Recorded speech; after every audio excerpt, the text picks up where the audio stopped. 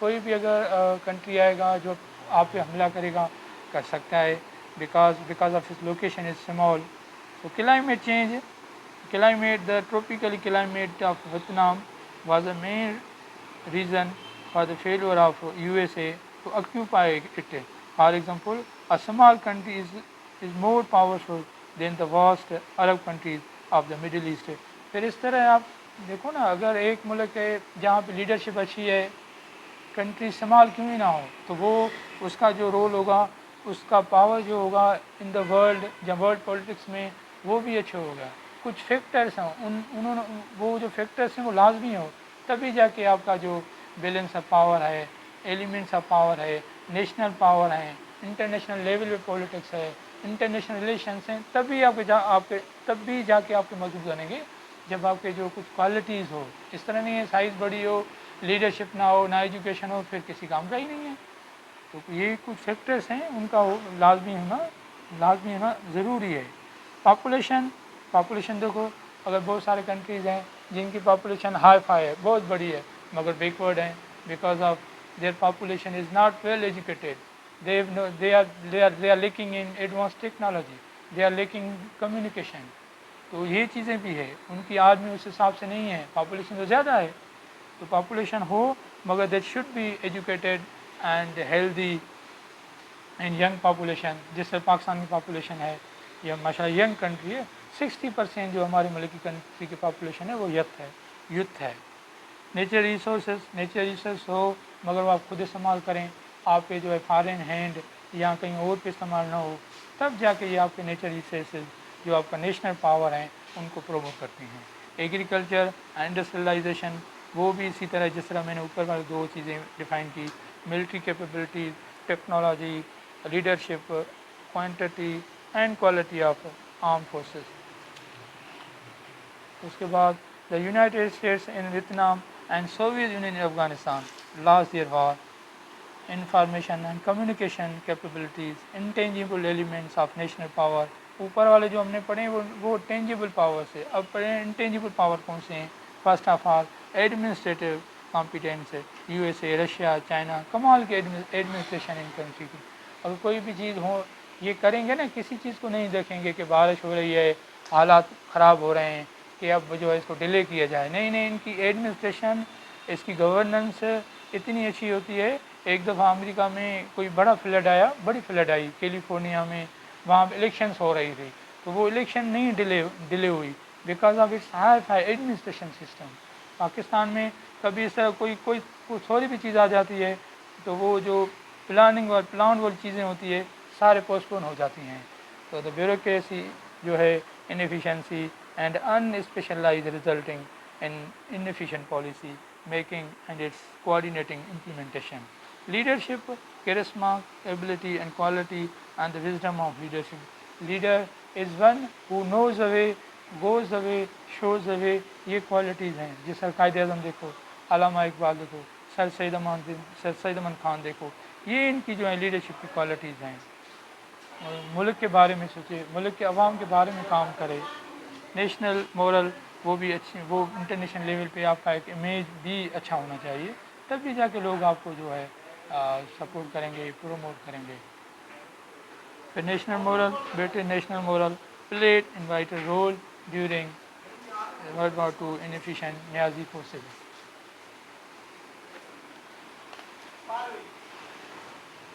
Reputation ایک رپو ہوتی ہے نا، آپ ایک کام کرو گے اس کا فیڈ بیک ملے گا، آؤٹ پٹ ملے گا کہ یہ اب اس کا صحیح ہے نہیں ہے کیا ہے. وہ بھی آپ کی انٹرنیشنل لیول پہ اس کا بھی صحیح ہونا. آپ کی فارن پالیسی بڑا میٹر کرتی ہے. سو فارن پالیسی سولی depends on your domestic policy.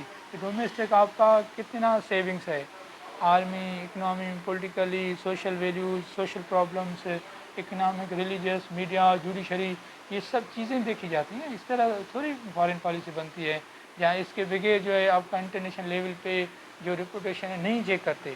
ہاں یہ دیکھتے ہیں پھر آپ کی ریپوٹیشن بنتی ہے. Characteristics of national power is relative.